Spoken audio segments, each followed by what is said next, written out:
Donc, je suis Emeline Gros, responsable de la licence langue étrangère appliquée à l'UFR de lettres, langue et sciences humaines. Donc, la licence LEA s'est engagée à passer 2 de ses spécialisations sur les 4, la spécialisation langue et traduction et la spécialisation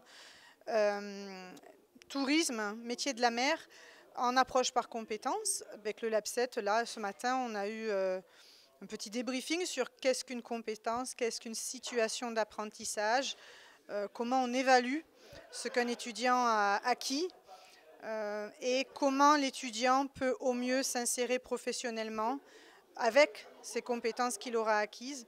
Le but, c'est de les rendre plus lisibles, plus visibles pour un employeur aussi, réfléchir à ce que l'on fait, à nos maquettes et au mieux aider les étudiants. Donc nous, notre objectif, c'est vraiment de les aider au mieux à comprendre ce que le monde professionnel attend d'eux et comment développer ses armes en fait pour rentrer dans le monde professionnel.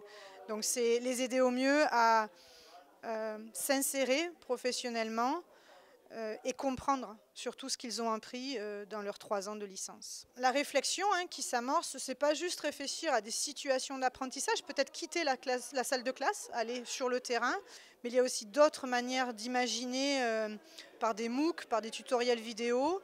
On fait déjà à l'université, nous, à l'UFR de Lettres, des techniques de communication basées sur le storytelling ou des vidéos que les étudiants doivent faire et analyser, donc réfléchir, problématiser ce qu'ils font. Donc je suis Madame Garlati, je suis une des responsables pédagogiques de la licence Sciences de la vie. La licence Sciences de la vie s'est intégrée comme licence test pour démarrer le projet Mistral. En licence Sciences de la vie, on a un fort effectif avec un très fort taux d'échec en L1. Et la L2 et la L3 ont aussi leur taux d'échec qui augmente avec le temps. On a déjà mis en place, dans l'idée du projet Mistral, un certain nombre de structures d'aide à la réussite, comme la licence Tremplin, qui permet aux étudiants qui viennent de filières non scientifiques ou qui n'ont pas les prérequis pour réussir la licence d'avoir un accompagnement personnalisé. Et nous avons aussi commencé quelques transformations pédagogiques pour essayer d'avoir des méthodes plus adaptées à la génération d'étudiants qui arrivent et pour faciliter leur réussite. Le laboratoire de pédagogie du LabSet nous aide à formaliser ces transformations pédagogiques en termes de compétences étudiantes pour qu'ils puissent valoriser ce qu'ils ont appris et ce qu'ils font pour les futures formations, mais aussi sur le monde du travail, et d'accompagner ces compétences de méthodes pédagogiques adaptées, de mise en situation professionnelle et de tout un panel d'exercices qui leur permettraient de réussir mieux en licence, mais surtout de s'intégrer mieux dans le milieu professionnel ou dans des études supérieures après. Bonjour, Magali Giacomoni, je suis directrice des études à l'UFR STAPS, coordinatrice interne du projet Approche par compétences dans le cadre du projet Mistral de l'université. J'ai participé au groupe de travail pour l'élaboration de ce projet et il m'a paru tout à fait naturel que l'UFR STAPS se situe, on va dire, dans les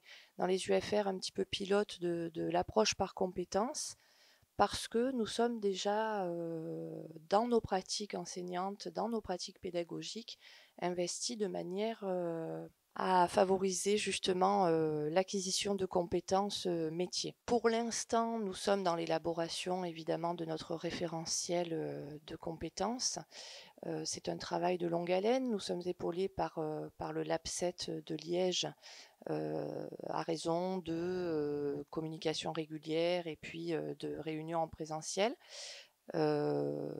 C'est pour nous un élément essentiel de la réussite des étudiants, même si nos taux de réussite sont déjà bons. Mais pour faire un bon professionnel sur le terrain, qui soit capable de prendre en charge des groupes d'individus avec des caractéristiques diverses et variées, il faut nécessairement passer par cette approche-là.